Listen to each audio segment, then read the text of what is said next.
الحمد للہ وکفا والصلاة والسلام على سید الانبیاء والمرسلین اما بعد فاعوذ باللہ من الشیطان الرجیم بسم اللہ الرحمن الرحیم رب اشرح لی صدری ویسر لی امری واحلل عقدۃ من لسانی یفقهوا قولی واجعل لی وزیرا من اہلی رب یسر ولا تعسر وتمم بالخیر آمین یا رب العالمین۔ نہیں جی، آج ہم اللہ کا شکر ادا کرتے ہیں کہ اللہ رب العزت نے ہمیں توفیق عطا فرمائی کہ ہم نے اسم کا ٹاپک مکمل بھی کیا، پھر اس کی دہرائی بھی کر لی الحمدللہ۔ اور آج اللہ کی توفیق سے ہم فعل کا ٹاپک شروع کرنے لگے ہیں۔ تو فعل کا جو ٹاپک ہے اس کے دو حصے ہم نے کرنے ہیں۔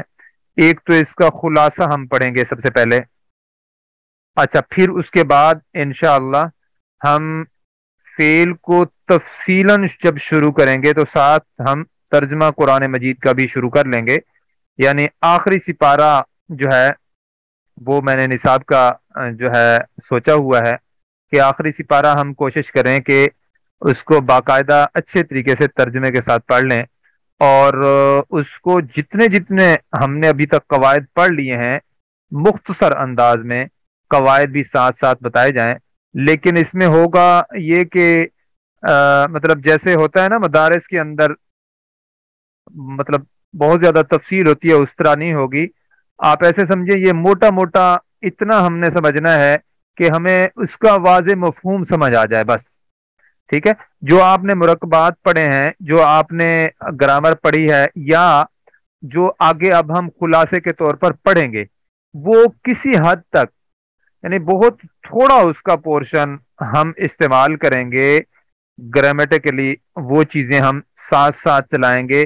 یعنی آپ ایسے سمجھیں یہ ایک قسم کا جو ہے جو جیسے ہوتا ہے کہ مفہوم انسان کو صحیح طریقے سے سمجھ آ جائے، اس انداز میں جو ہے ہم آگے چلیں گے۔ لیکن یہاں پر رک کر میں جو ہے ان لوگوں کو جو بالکل نئے آئے ہوں گے اس کلاس کے اندر، ان سے بھی میں یہ کہوں گا کہ قرآن مجید جب ہم پڑھیں گے انشاءاللہ تو ان لوگوں کو تھوڑا سا صبر کرنا پڑے گا، یا یہ ہے کہ تھوڑی سی محنت زیادہ کرنی پڑے گی، کیونکہ کچھ قواعد ہو سکتا ہے جو ہم نے ابھی پہلے اسم کا ٹاپک پڑھ لیا ہے وہ بعض جگہوں پہ ہو سکتا ہے ان کو سمجھ نہ آئے، اور کچھ ایسے لوگ بھی کلاس میں ہوتے ہیں جو علمی شخصیات ہوتی ہیں، تو ان سے میری گزارش یہ ہے کہ ہمارے اوپر انہوں نے شفقت کرنی ہے۔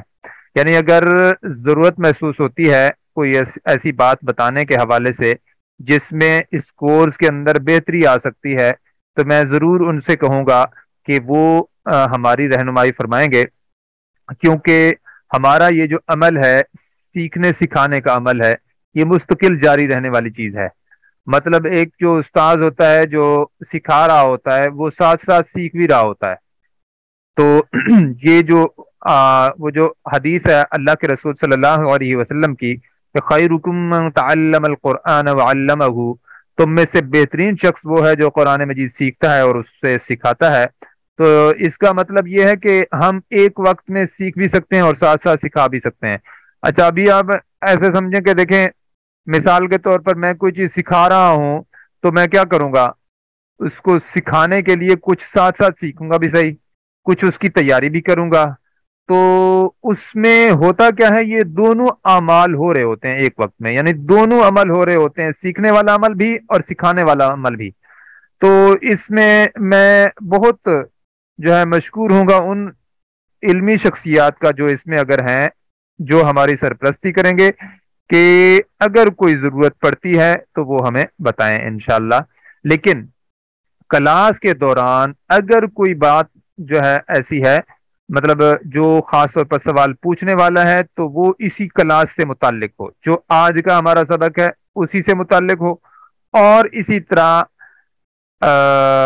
صرف اور صرف ٹیکسٹ میسج کیا جا سکتا ہے، باقی کلاس کے دوران ہم نے بولنا نہیں ہے، اور یہ ہے کہ صرف اور صرف اسی ٹاپک سے متعلق گفتگو اس لیے کرنی ہے کہ ہمیں جو بات ہم سمجھ رہے ہوتے ہیں اسی کی طرف ہمارا فوکس ہو. اگر آپ پہلے کے اسباق کا کوئی سوال پوچھیں گے تو اس سے کیا ہوگا، ہو سکتا ہے میں آپ کو جواب دے دوں لیکن باقی جتنے لوگ ہیں ان کو اس کا فائدہ نہیں ہے. آپ وہ سوال پوچھیں جو اس سبق سے متعلق ہے. ہاں اگر اس کے علاوہ آپ کے ذہن میں کوئی سوال آتا ہے جو پوچھنے سے متعلق ہے تو میرے ذاتی نمبر پر آپ کسی بھی وقت واٹس ایپ پہ جو ہے میسج بھیج سکتے ہیں. اس کا میں انشاءاللہ کوشش کروں گا، جو ہی مجھے موقع ملے گا میں اس کا جواب بھیجوں گا. اور دوسری بات یہ ہے کہ اگر کوئی اہل علم لوگوں میں سے کوئی اس کلاس میں شامل ہیں تو وہ بھی میرے ذاتی نمبر پر مجھے جتنے مشورہ دیں یا اچھا اس میں بہتری کا کے حوالے سے کورس کے اندر کہ بہتری ہو جائے تو وہ بھی انشاءاللہ میں اس میں کوشش کروں گا کہ اس جو بھی مشورہ آئے اس کو خصوصی طور پر اہمیت دوں. اور اللہ تعالیٰ سے بھی ہم دعا کرتے ہیں کہ اللہ رب العزت جو ہے ہم سب کے لیے آسانیاں پیدا فرمائے، علم کے راستے آسان فرما دے، اور وہ جو علم ہم سیکھیں وہ علم نافع بنا دے ہمارے لیے، اور واقعتاً اس پر ہمیں عمل کرنے کی توفیق بھی عطا فرما دے، اور اس علم کے ذریعے سے ہمیں ہدایت کے دروازے بھی ہمارے لیے کھول دے، اور اس کی بنیاد پر پھر اللہ رب العزت ہم سے راضی ہو جائیں. تو یہ علم کی جو دولت ہے یہ بہت بڑی دولت ہے. میں سمجھتا ہوں کہ جتنا علم ہم حاصل کرتے جائیں اتنا اس کی پیاس بڑھتی چلی جاتی ہے. انسان سوچتا ہے کہ بھائی میرے پاس تو 24 گھنٹے کی جگہ پہ اور 24 گھنٹے ہوتے تو میں اسی کام میں لگا دوں. یہ ایسی اللہ رب العزت کی طرف سے دولت ہے، اور خاص طور پر وحی کا علم اور خاص طور پر دین کا علم، اس کو جتنی مرضی ہم سیکھتے جائیں اس کے اندر سے جو ہے، اور خاص طور پر قرآن مجید کا علم، اس میں جو ہے مستقل جو ہے جتنا آپ گہرائی کے ساتھ گہرائی کے ساتھ بڑھتے چلے جائیں گے اتنی اس میں سے موتی نکلتے چلے جائیں گے انشاءاللہ. تو اب ہم شروع کرتے ہیں. سب سے پہلی جو چیز ہے فیل کے ٹاپک کے اندر وہ ہے مادہ اور اس کا وزن. ٹھیک ہے، مادہ اور وزن. تو اس کے اندر معاملہ یہ ہے کہ مادہ اس کو کہتے ہیں وہ بنیادی حروف جن کو ملا کر الفاظ بنائے جاتے ہیں. تو عمومی طور پر جو تقریباً کوئی 95% جو الفاظ ہیں وہ 3 حرفی مادے پر مشتمل ہوتے ہیں. یعنی اس کی وہ جو لفظ ہے اس کی جو شروعات ہوتی ہے 3 حروف سے ہوتی ہے. ٹھیک ہے، اس سے زیادہ سے بھی شروعات ہوتی ہے لیکن 95% جو الفاظ ہیں وہ 3 حروف پر مشتمل ہوتے ہیں، یعنی شروعات ان کی 3 حروف سے ہوتی ہے. اب ہم فعل کے ٹاپک میں سب سے پہلی چیز وہی دیکھنے لگے ہیں. اب ذرا غور کیجئے گا. 3 حروف ہیں، کاف، تا، با. اب ہم ان کو سب سے پہلے ان کے نام رکھ لیتے ہیں. جو بچہ پیدا ہوتا ہے ہم کیا کرتے ہیں، سب سے پہلے اس کا نام رکھتے ہیں. نام رکھنے سے ہی اس کی پہچان ہوتی ہے. تو یہ کاف کا جو ہم نام رکھیں گے نا، اس کاف کو ہم پھر اسی نام سے پہچانیں گے. یعنی پہلا جو حرف ہوگا اس کو اسی نام سے پہچانیں گے. دوسرے حرف کا جو نام ہم رکھیں گے اس کو ہم اسی نام سے پھر بعد میں پہچانیں گے. اور تیسرے حرف کا جو نام رکھیں گے اس کو بھی بعد میں مستقل اسی حرف اسی نام سے پہچانیں گے انشاءاللہ. جبکہ اس کو ہم جو پہلا حرف ہے اس کو صرف اور صرف کاف سے نہیں پہچانیں گے، تا سے بھی نہیں پہچانیں گے، اور با سے بھی نہیں پہچانیں گے. یہ علامت کے طور پر ہم نے سب سے پہلے رکھا ہے. کیا ہے؟ کاف، تا، با. کاف کو ہم نے نام دیا ہے فا کلمے کا. ٹھیک ہے، اور تا کو ہم نے نام دیا ہے عین کلمے کا، اور با کو ہم نے نام دیا ہے لام کلمے کا. ٹھیک ہے، فا کلمہ، عین کلمہ اور لام کلمہ. اب ہم ان 3 حروف کو ملاتے ہیں تو دیکھیے گا لفظ آپ کے سامنے وجود میں آئے گا. تو یہ بن گیا کتبا، اور فا عین لام کو ملایا تو یہ بن گیا فعلا. اب جن 3 حروف کے اوپر 3 اس طرح زبر ہوں تو وہ فعل ہوتا ہے اور فعل ماضی ہوتا ہے. اور فعل ماضی کا میں نے آپ کو نشانی بتائی تھی، اس کی پہچان بتائی تھی کہ فعل ماضی کی جو پہچان ہے اس کے اوپر 3 حرکات آتی ہیں. زبر، یعنی 3 زبر پہلے پہلے. آپ کو درمیان والا جو حرف ہے عین کلمہ، اس پر کبھی زبر نظر آئے گی، کبھی زیر نظر آئے گی، اور کبھی پیش بھی نظر آئے گی. ٹھیک ہے جی. اچھا، اب جو پہلا فعل ہے، اس کے اندر ہم نے جو اس کی پہچان شروع میں ہم نے تعارف حاصل کیا تھا جب ہم نے پڑھا تھا نا، کہ میں نے آپ کو بتایا تھا کہ کوئی بھی جو ہم لفظ عربی کے اعتبار سے بولتے ہیں، لکھتے ہیں یا پڑھتے ہیں، یا تو وہ اسم ہوتا ہے یا فعل ہوتا ہے یا پھر حرف ہوتا ہے. ٹھیک ہے. اسم تو ہو گیا نام. فعل کی میں نے آپ کو بتایا تھا کہ 2 اس کے اندر چیزیں ہوتی ہیں. وہ کیا ہوتی ہیں؟ ایک تو کام کا مفہوم اس میں پایا جاتا ہے، دوسرا اس کے اندر زمانہ بھی پایا جاتا ہے. اس میں تینوں زمانوں میں سے کوئی نہ کوئی زمانہ پایا جائے گا. اب جو فعل کی پہلی حالت ہے نا، جو پہلی جہاں سے شروعات ہوتی ہے، اس کے اندر ماضی کا زمانہ موجود ہوتا ہے. جیسے کاتبہ کا مطلب اس ایک مذکر نے لکھا. ٹھیک ہے جی. کاتبہ کا مطلب اس ایک مذکر نے لکھا. اب دیکھیں، لکھا ہمیں بتا رہا ہے کہ یہ بات ماضی کی ہے، یعنی یہ ایسی بات ہے جو گزر چکی ہے. ٹھیک ہے جی. کاتبہ اس نے لکھا، فعل اس نے کیا. اب یہ جو فعل ہے نا، یہ ایک سٹینڈرڈ ہے، یہ ایک ڈائی ہے، یہ ایک سانچہ ہے. اس کو آپ نے ذہن نشین کر لینا ہے. اس پر ہم مختلف حروف اس پیٹرن میں ڈالتے جائیں گے اور اس سے لفظ بنتے جائیں گے. اب کاف تا با اگر آیا ہے تو کاتبا بنا ہے. اس جگہ پہ کوئی اور بھی ہو سکتا ہے. مثال کے طور پر میں کہتا ہوں ذال ہا با، اس میں شامل کر دیں تو کیا بن جائے گا؟ ذہبا. ذہبا کا مطلب وہ ایک مذکر گیا. اب دیکھیں، ذال کو ہم نے فا پر رکھا، ہا کو ہم نے عین پر رکھا، اور با کو ہم نے لام پر رکھا. تو اس پیٹرن کے مطابق جب ہم نے رکھا تو وہ بن گیا ذہبا. اس کا معنی کیا ہے؟ وہ ایک مذکر گیا. ٹھیک ہو گیا. تو اب آپ نے یہ ذہن نشین کر لینا ہے کہ یہ فعل کا کام کیا ہے. اس کے فعل کی جو کیا کہتے ہیں، فعل کے اندر جو 2 چیزیں ہوتی ہیں وہ کیا ہوتی ہیں؟ ایک اس کے اندر کام کا مفہوم، اور دوسرا اس کے اندر زمانہ ہوگا. یا تو ماضی ہوگا، یا حال ہوگا، یا مستقبل ہوگا. جبکہ عربی کے اندر صرف 2 زمانے، یعنی 2 افعال آپ کو ملیں گے، یا تو ماضی ملے گا یا مضارع ملے گا. اب مضارع کے اندر کبھی حال کا معنی ہوگا اور کبھی مستقبل کا معنی ہوگا. وہ ہم بعد میں انشاءاللہ دیکھیں گے. فعلا کو باقاعدہ ایک ہم نے سٹینڈرڈ وزن بنا دیا ہے، اس کو کہتے ہیں وزن. ٹھیک ہو گیا. اب آپ ذرا غور کیجئے گا، آگے آپ کو اوزان مختلف میں دکھانے لگا ہوں. فا عین لام کا جو سانچہ ہے جس میں الفاظ ڈھال دیے جائیں گے، وہ کیا ہے؟ دیکھیے گا آپ، یہ فا عین لام کو آپ نے ذہن نشین کرنا ہے. فا کلمہ، عین کلمہ، لام کلمہ. تو اس کا ایک وزن یہ ہے. ایک وزن کیا ہے؟ فعیلا. ایک وزن ہے افعال. ایک وزن ہے تفعیل. اب دیکھیے گا، اس پر ہم حروف ڈالیں گے تو معنی بنے گا مختلف. جی وعلیکم السلام ورحمۃ اللہ وبرکاتہ. اچھا جی، اب آپ دیکھیں، فعیلا، فعیلا، افعال، تفعیل.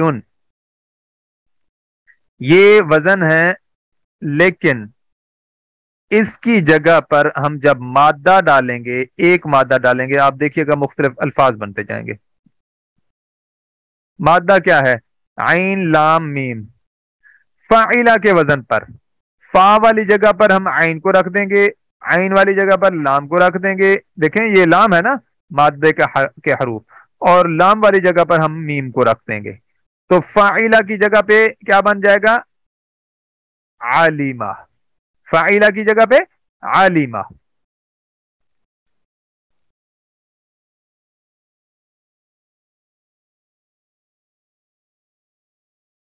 ابھی آپ پیج نمبر کی طرف نہ جائیں، میں آپ کو ایک چیز بتاتا ہوں، یہ جو چیزیں میں آپ کو بتا رہا ہوں نا، یہ اس کا خلاصہ ہے۔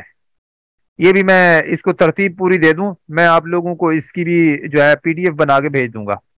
تو اس کے اوپر تو دیکھیں 31 نمبر لکھا ہوا ہے، اصل میں یہ خلاصہ بنا ہوا ہے اسم اور فعل دونوں کا، ٹھیک ہے؟ اسم اور فعل دونوں کا خلاصہ بنا ہوا ہے۔ میرے ذہن میں یہ تھا کہ میں آپ لوگوں کے لیے اسم کا خلاصہ بھی پہلے دوبارہ بیان کروں، لیکن میں نے سوچا بھائی وہ تو ہم دہرائی کر چکے ہیں الحمدللہ اچھی خاصی۔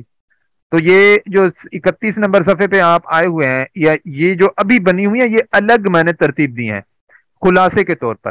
یہ انہی سلائیڈز میں سے اٹھا کر اس کے اندر کچھ تبدیلی کی گئی ہے، تو یہ میں نے تبدیلی کر کے آپ لوگوں کے لیے خلاصہ نکالا ہے، تاکہ آپ یہ خلاصہ پڑھنے کے بعد پھر جو ہے آپ اس قابل ہو جائیں، یا جو نئے لوگ ہیں وہ بھی اس قابل ہو جائیں کہ قرآن مجید کا ترجمے کا جو مفہوم ہے وہ سب کو سمجھ آ سکے، اور تاکہ ہمارا جو اصل مقصد ہے قرآن مجید جس کے ساتھ ہم نے جڑنا تھا اس کے ساتھ تو ہم جڑیں۔ بعض دفعہ یہ ہوتا ہے، بہت سارے لوگ، میں نے پچھلے سال کورس کروائے مختلف، تو اس میں ہوا یہ کہ لوگ جو شامل ہوئے وہ جناب انہوں نے کورس مکمل کر لیا۔ بھائی کورس مکمل کیا کس لیے کیا؟ قرآن مجید کا ترجمہ تو ہم نے شروع ہی نہیں کیا، اسی قرآن مجید کو سمجھنے کے لیے ہم نے یہ کورس کیا تھا اور ترجمہ نہیں کیا۔ تو اب میں نے یہ سوچا ہے کہ ہر صورت میں ہم نے ساتھ ترجمہ شروع کرنا ہے۔ صبح کی کلاس اگر کچھ لوگ آپ لوگوں میں سے اس میں ہوتے ہیں تجوید کی کلاس میں، تو ان کو اندازہ ہوتا ہوگا کہ کیسے ہم اس میں ترتیب بناتے ہیں، قواعد بھی ہم ساتھ سیکھتے ہیں اور ساتھ میں قرآن مجید کا سبق بھی پڑھتے ہیں۔ اتنا ہی نصاب انشاءاللہ ہم رکھیں گے، بالکل تھوڑا سا، جس میں آپ روز کا روز، ہر عمر کا ہر لیول کا بندہ روز کا روز سبق تیار کر سکے۔ انشاءاللہ آپ دیکھیے گا، ہم ایسے لوگ ہیں کہ ہمارے ساتھ معاملہ یہ ہوتا ہے، ہم پوری زندگی بعض دفعہ سورہ اخلاص بھی یاد نہیں کر پاتے، لیکن ہوتا یہ ہے کہ جب ہم کرنا شروع کریں گے نا تھوڑا تھوڑا، تو ہوتا یہ ہے کہ کچھ عرصہ گزرنے کے بعد ہمارے علم میں بہت زیادہ اضافہ ہو چکا ہوتا ہے۔ تو اگر آپ لوگ میرے ساتھ جڑے رہیں گے تو ہوگا کیا، آخری سپارہ مکمل ہو جائے گا ایک دن، جبکہ میں تجوید کے قواعد کی روشنی میں آخری پورا قاعدہ آخری پورا سپارہ جو اما پارا ہے وہ مکمل کروا چکا ہوں۔ اب تجوید کے لحاظ سے صبح کی جو کلاس ہوتی ہے اس کے اندر مجھے کنفرم یاد نہیں ہے، لیکن ہم سورہ بقرہ کی 268 نمبر یا 59 نمبر جو ہے، 69 نمبر آیت تک، ہاں 68 نمبر آیت تک ہم پہنچے ہوئے ہیں الحمدللہ، ٹھیک ہے؟ تو اس میں کیا ہے، جو لوگ ساتھ جڑے رہیں گے ہوگا کیا، تجوید کے لحاظ سے انشاءاللہ بالکل ٹھیک ہو جائیں گے۔ اسی طرح جو لوگ اس عربی گرامر کی کلاس کے اندر اب آئیں گے انشاءاللہ، میری پوری کوشش ہے کہ وہ کیا کریں، وہ قرآن مجید کا ساتھ ترجمہ بھی ساتھ سیکھیں۔ اچھا، اب اگلی بات آئے گی قرآن مجید پر عمل کی۔ جب ہم عمل کی طرف آئیں گے تو کچھ اعمال انفرادی ہوتے ہیں اور کچھ اعمال اجتماعی ہوتے ہیں۔ اجتماعی اعمال کے لیے اجتماعیت کی ضرورت ہے۔ پھر میں آپ لوگوں کو یہی مشورہ دوں گا، کوئی نہ کوئی جماعت کے اندر شامل ہو جائیں، وہ جماعت ہو جو واقعتاً اللہ کے دین کے غلبے کے لیے کام کر رہی ہو، جو قرآن کا پیغام ہے وہ اس کے مطابق جو ہے چل رہی ہو۔ اور مطلب صاف ظاہر ہے وہ میں اکیلا بندہ نہیں کر سکتا، بس میرا جو کام ہے وہ قرآن تک آپ کو جوڑنا ہے، آگے آپ کو انشاءاللہ خود قرآن بھی بتائے گا۔ اسی قرآن مجید کے اندر یہ بات آتی ہے، هو الذی ارسل رسولہ بالہدی ودین الحق لیظہرہ علی الدین کلہ ولو کرہ المشرکون۔ یہ پیغام آپ اور میں اگر صحیح معنی میں سمجھ گئے تو پھر ہماری نیندیں اڑ جائیں گی، پھر ہم کہیں گے بھائی مسلمان کی زندگی کے اندر جمود کہاں ہو سکتا ہے، مسلمان مومن کی زندگی کے اندر تو مستقل حرکت ہے، وہ کبھی بھی سکون میں بیٹھ نہیں سکتا، وہ یہ آسائشیں ڈھونڈنے والا اس کا معاملہ نہیں ہوتا۔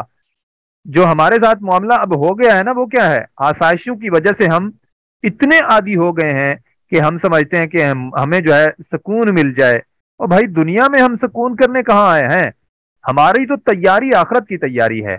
جو یہاں پہ آسائشیں اختیار کرتا ہے وہ اصل میں اس کا جو نتیجہ ہوتا ہے نا، اس کا نتیجہ یہ ہے کہ انسان پھر آخرت کی توجہ سے غافل ہو جاتا ہے۔ لیکن بہرحال اللہ رب العزت قرآن مجید میں ان لوگوں کے بارے میں فرماتے ہیں کہ میرے کچھ نیک بندے وہ ہیں جو نرم نرم گدوں پر میرا ذکر کرتے ہیں۔ تو وہ بھی اچھی بات ہے، یعنی جس کو اللہ رب العزت نے توفیق دی ہے، اللہ نے وسعت دی ہے، وہ بھی اللہ کے کلام، اللہ کے دین کی طرف آگے سے آگے بڑھ سکتا ہے۔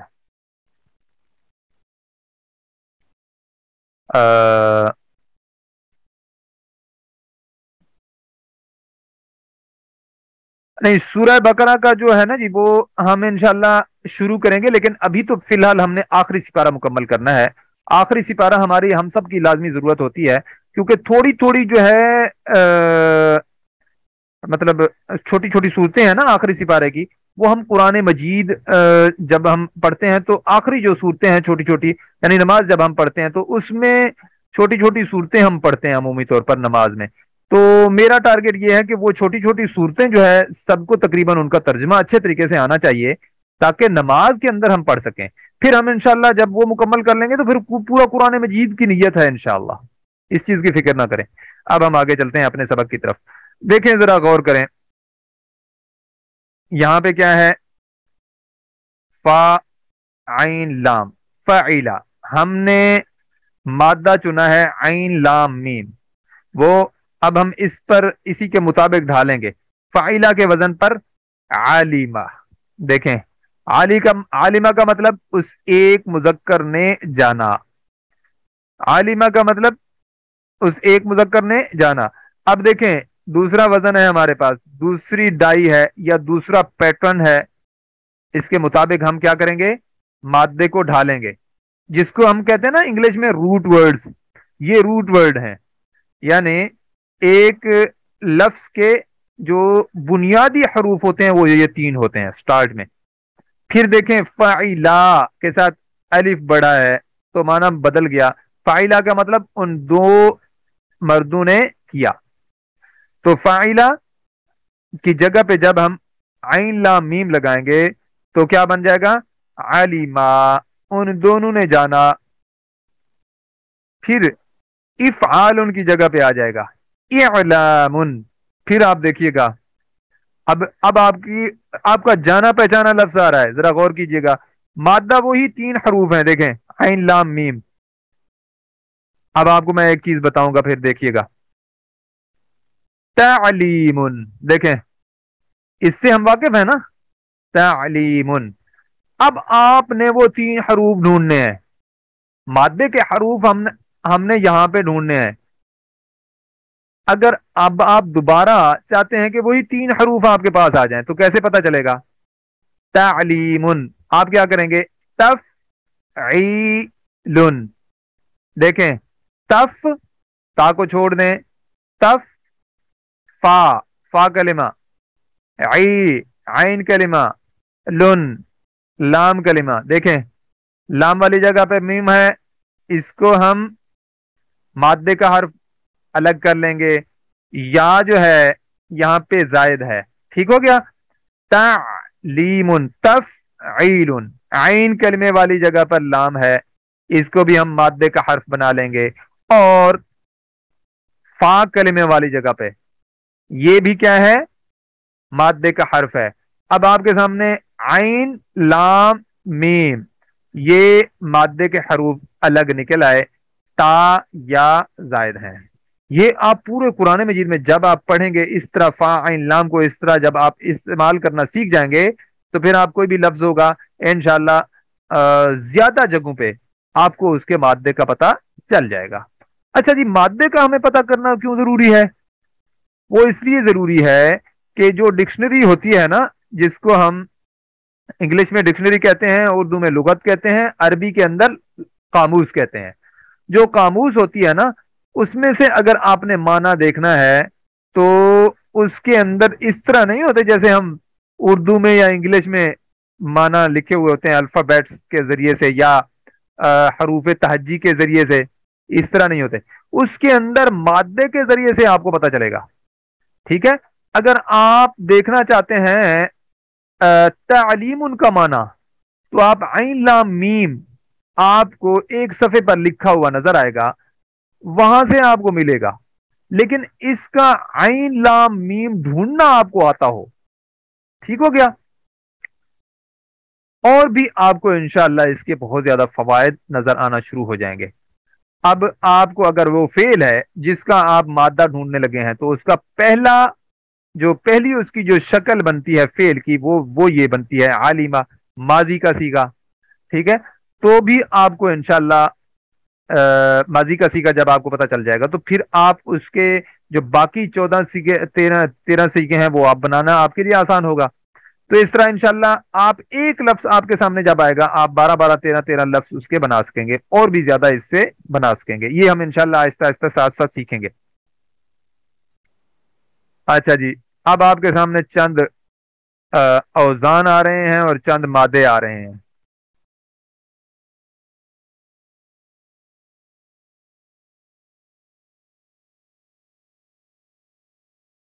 اچھا، فا عین لام، دیکھیں فا عین لام کا ایک وزن ہے فاعلن، فاعلن، اور دوسرا وزن ہے مفعولن، ٹھیک ہے؟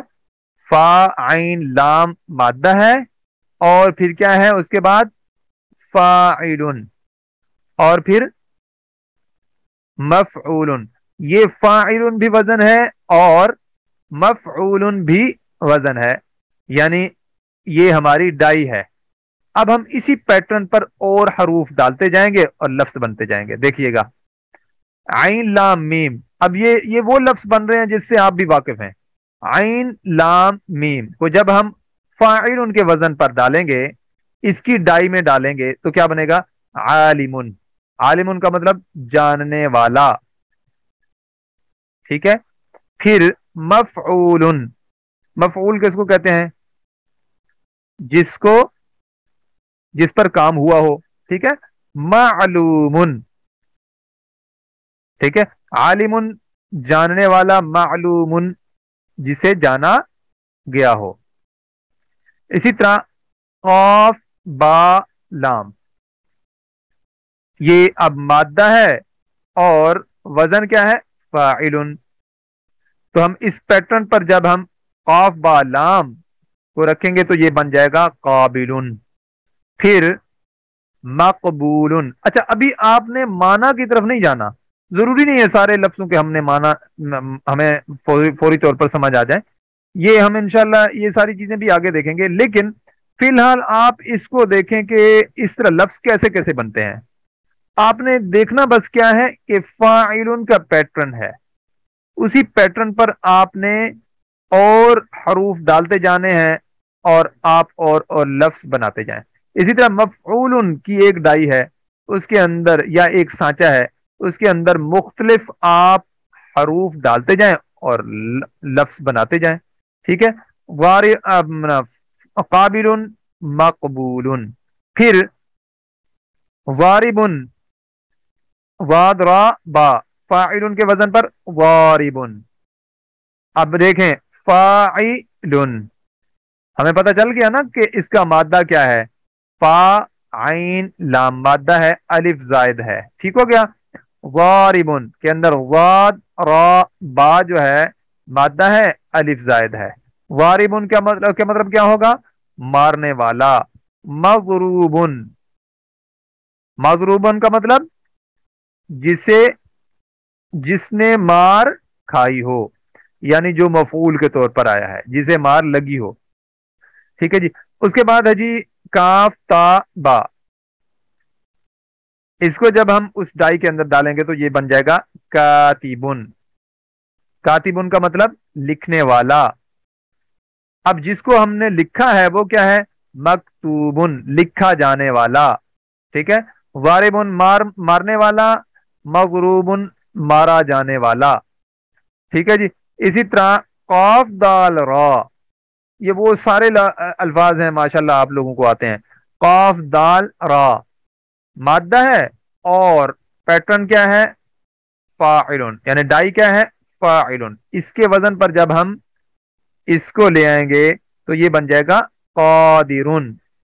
قادرن کا مطلب قدرت رکھنے والا، اور مقدورن جس پر قدرت رکھی گئی، یعنی جس پر قدرت حاصل کی گئی. ٹھیک ہو گیا. اب ہم آگے چلتے ہیں. اچھا، یہ جو چیزیں نئی نئی آ رہی ہیں ان کو نوٹ ساتھ ساتھ ضرور کریں. ٹھیک ہے جی، کیونکہ نوٹ کرنا آپ لوگوں کے لیے ضروری ہے. اگر نوٹ نہیں کریں گے تو پھر یہ چیزیں بھول جائیں گی، پھر آپ یاد کیسے کریں گے؟ اب فعل کی ہم نے ایک اور پہچان پڑھنی ہے.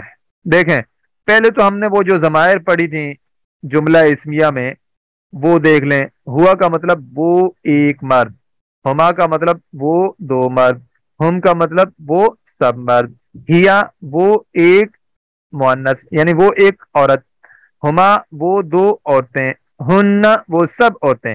عورتیں میں اس لیے لفظ استعمال کر رہا ہوں تاکہ آپ کو فوری سمجھ آ جائے، ورنہ اصل جو اس کا لفظ ہے وہ سب مؤنث، وہ سب مذکر، اس طرح ہمیں کہنا ہوگا. ٹھیک ہو گیا. انتا تو ایک مرد، انتما تم دو مرد، انتم تم سب مرد. انتی تو ایک عورت، انتما تم دو عورتیں، انتن تم سب عورتیں، انا میں ایک مرد، انا میں ایک عورت.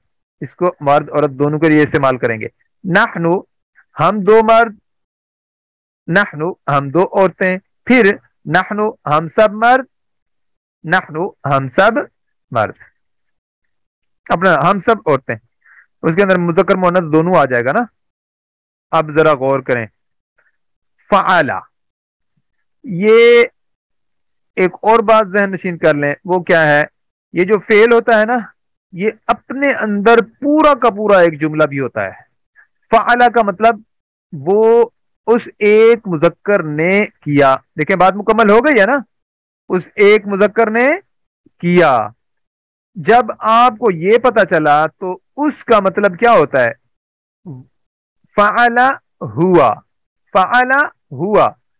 ہوا اس میں ظاہر کے طور پر آیا ہے. ترجمہ ہم کیا کریں گے؟ اس ایک مذکر نے کیا. ٹھیک ہے، فعلا ہوا اس ایک مذکر نے کیا. لیکن اگر ہوا نہ بھی ہو تو بھی ہم کیا ترجمہ کریں گے؟ فعلا اس ایک مذکر نے کیا. ٹھیک ہے. اس کا مطلب کیا ہے؟ جب جو اس کے اندر چھپی ہوئی ضمیر ہوتی ہے وہ باہر آ جائے تو یہ جو فعل ہے نا، یہ صرف اور صرف فعل کا معنی دیتا ہے. پھر اس وہ سب کا معنی نہیں دیتا، صرف فعل کا، کام کا معنی دیتا ہے.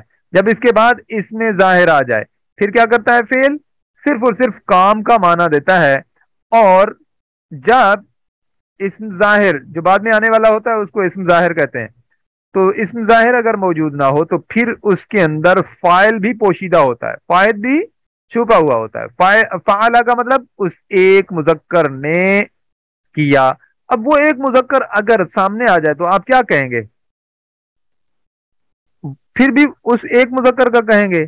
مثال کے طور پر ہم کہتے ہیں فعل حامدن، پھر ہم حامد اسم ظاہر ہوگا سامنے آ گیا تو ہم یہی کہیں گے حامد نے کیا. ٹھیک ہو گیا. اب یہاں پہ حامد کی جگہ پہ ہوا آیا ہوا ہے، اور ہوا ہم اگر نہ بھی لکھیں تو اس فعل کے اندر موجود ہوتا ہے. اصل میں ہوا لکھنے کی ضرورت نہیں تھی، صرف میں نے اس لیے لکھا ہوا آپ کو دکھایا ہے کہ آپ کو پتہ چل جائے کہ اس فعلا کے اندر یہ ہوا کی ضمیر موجود ہوتی ہے. اس کو کہتے ہیں ضمیر پوشیدہ. ٹھیک ہو گیا. فعلا کا مطلب ہوا فعلا. ٹھیک ہے. ہوا فعلا کا مطلب اس ایک مذکر نے کیا. خالی فعلا کا مطلب بھی اس ایک مذکر نے کیا. اس کا مطلب کیا ہے؟ فعلا اگر اکیلا آپ کے سامنے آئے گا تو آپ نے یہ سمجھ جانا ہے کہ اس کے اندر ہوا کی ضمیر موجود ہے. ٹھیک ہو گیا. ابھی میں آپ کو ساتھ ساتھ اور بھی بتاتا جاؤں گا انشاءاللہ. ہوا، اب فعلا ہوا اس ایک مذکر نے کیا. پھر آپ دیکھیے فعلا ہما ان دونوں نے کیا. اب ہما کی ضمیر اس فعلا کے اندر موجود ہوتی ہے. ٹھیک ہے. اگر ہما نہ ہو تو فعلا کے اندر ہما کی ضمیر بھی موجود ہے. ان دونوں نے کیا.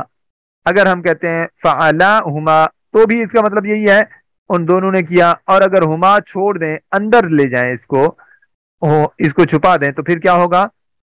فعلا ان دونوں نے کیا. فعلو ہم ان سب نے کیا. فعلت ہیا اس ایک مؤنث نے کیا. فعلتا ہما ان دونوں نے کیا. فعلنا ہن، ٹھیک ہے، فعلنا ہن ان سب مؤنث نے کیا. فعلتا انت تو نے کیا. فعلتما انتما تم دونوں نے کیا. فعلتم انتم تم سب نے کیا. فعلتی تو ایک مؤنث نے. انتی تو ایک مؤنث نے کیا. فعلتما انتما تم دونوں نے کیا. فعلتن انتن تم سب مؤنث نے کیا. فعلتو انا میں نے کیا. اب دیکھیں انا اگر نہ بھی ہو فعلتو کا مطلب میں نے کیا. فعلنا نحنو ہم نے کیا. فعلنا نحنو ہم نے کیا. یعنی ہم دو نے کیا اور ہم دو مؤنث نے کیا. ہم سب نے کیا، ہم سب مؤنث نے کیا. میرے خیال میں آج کا ہمارا جو سبق ہے وہ یہیں پہ ہی روکتے ہیں. آپ لوگوں سے میری گزارش یہ ہے کہ اس کو آپ نے اچھے طریقے سے تیار کرنا ہے. اس کی ویڈیو انشاءاللہ میں ابھی کوشش کرتا ہوں ابھی بھیج دوں. اور آپ لوگوں نے اس کو اچھے طریقے سے تیار کرنا ہے، اپنے نوٹس بنائیں باقاعدہ. اور یہ اس کی بھی میں آپ کو جو ہے وہ پی ڈی ایف بنا کے بھیج دوں گا. یہ اصل میں کام ادھورا ہے، ابھی میں مستقل ساتھ ساتھ کر رہا ہوں.